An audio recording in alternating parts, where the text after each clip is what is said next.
Kachin District ki Manung Channa Chairelda Nauna Saba Maira Sanglen Ama Universal Mothers Organization UMO ki President Moirangthem Sorojini na hunobi mutugina sangakre UMO ki thomi kayana saruk yaduna pangthokhiba thoram aduda Moirangthem Sorojini na hai lamdam asida thokliba irang asi loisille haina aikoina loba chumloi Maramaduna lamdam asiki tongan ba mafam da lairiba nupi singna thauna fana thengnabagi tangai fadaba lai aikoina machoi tanabagi mahutta amatoina punsinduna thengnamina changi lamdam asida lairiba naha singna thabak suba tandana thawai yauna thabak taurabade leibak asi mipal tangdana hingna bahotnabada chauba mating oigani mamang thakta ipa ipu singna tauramba thabak sing taurabade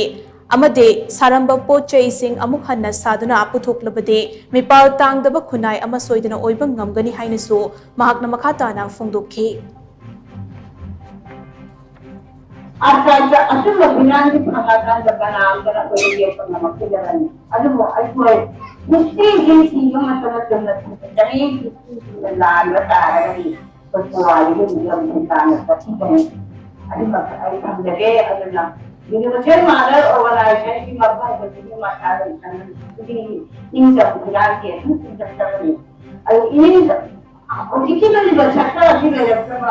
apa ini kemerdekaan ama perjalanan kemudian ini kalau ada akan ada ini berjalan aman ini.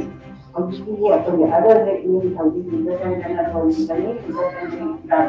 harus dia itu. Kalau perjalanannya kalau yang ini dalam perjalanan hari ini ini harus